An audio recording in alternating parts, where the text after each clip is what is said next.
Well, I want to introduce you one of my peers, and I say peer because I am a computer science engineer, and this guy is also one of my similars. So I want you to know to Tan Ling from Malaysia. Tan Ken is a freelance writer for the Star newspaper, focusing mainly on issues and events that will be of interest to college students. Working as an IT specialist at IBM, he has recently also stood as a candidate for IBM's 2010 Clovers, which he hopes will enable him to spend his free time organizing events for IBMers. Cool. And also hopefully organizing more charity events or environmental awareness events. He hopes to make a significant social difference by working within one of the largest companies in the world, a company that he feels shares the same vision as young people. Let's welcome Tan Kin. Thank you, Ms. Oscar. Thank you. A great man once said, if you once forfeit the confidence of your citizen, you can never regain their respect, trust, and esteem. It is true, you may be able to fool some of the people all of the time, or maybe even all of the people some of the time, but you can't fool all of the people all of the time. These great men preserved the Union and also ended slavery in the United States. Those are the words of Abraham Lincoln, which I think still hold true today. Future leaders, it's time to act. We want a government that delivered their promises and not just empty talks, as we label them NATO. No action, talk only. Let us remind them that although they are in the office, but it is us, the people, who put them there. There are politicians who think that just because they have been in the ruling party for the past few decades, they became arrogant. They assume that people are afraid of change, but this is what I'm telling you. Change is coming. Look at the US. They just elected an African American as the president. Look at Japan. The ruling party for the past 54 years was out, and the opposition party is now in power. Awareness to important issues is crucial to change. Everyday folk need to know the truth about the real issues and not what some sleazy politician sells them. And it is our responsibility as young leaders to educate them. I know it is a tall task, but we don't need to start big. We can start small at first.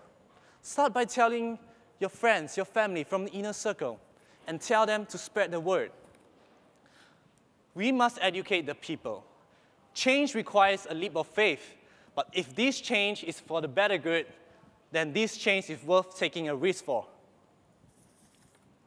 In my opinion, some leaders have been sitting in the chair for far too long that they've forgotten what is the main issue.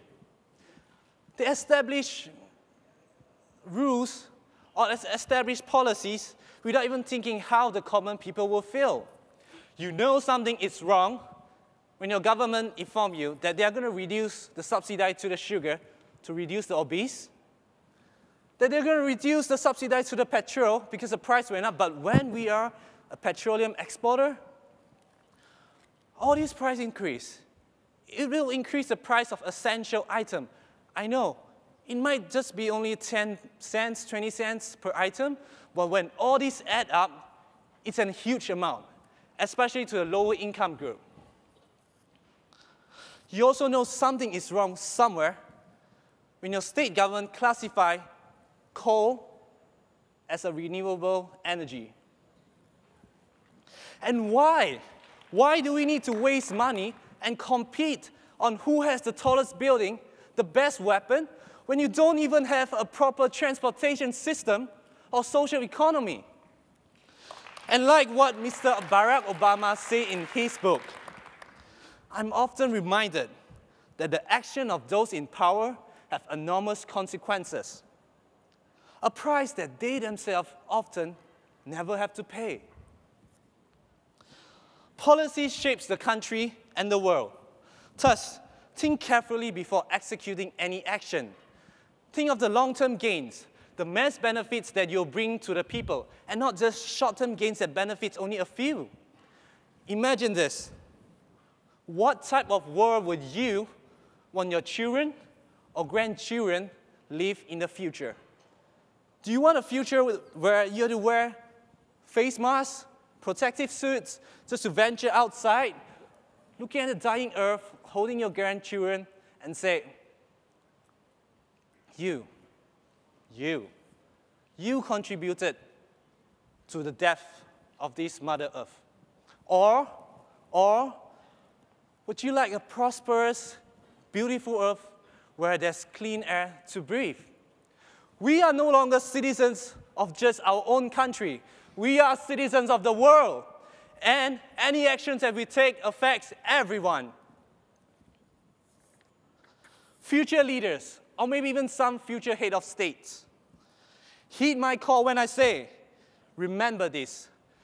Govern through sincerity, responsibility, and trust of your voters, and not through fear.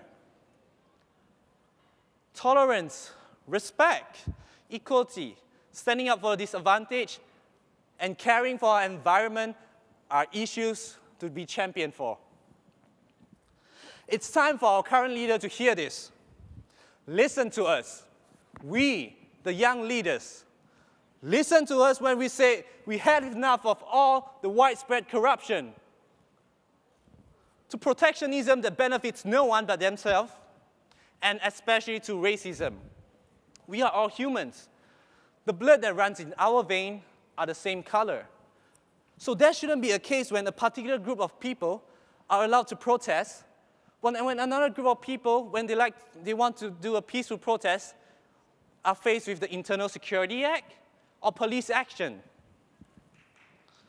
And many instances, instead of resolving these tensions or mediating conflicts, our politics fans them, exploits them, and drive us further apart. Heed us now, or we will make sure during the next election you will never see your nice office and grand title again. That the new generation will not pay any price or any burden that its elders might dictate. Dear young leaders of the world, it's time they know how hard it is for a fresh grad to survive with meager pay, rising cost of living. It's time they know it is our future they are gambling with when they refuse to come to agreement on how to tackle the worsening global warming effect on a humanitarian issue that's happening in some part of the world. Dear delegates of the world, my name is Ling. I'm from a country with huge untapped resources in Southeast Asia called Malaysia. It's time the world leaders hear us loud and clear. I bid you farewell and good day.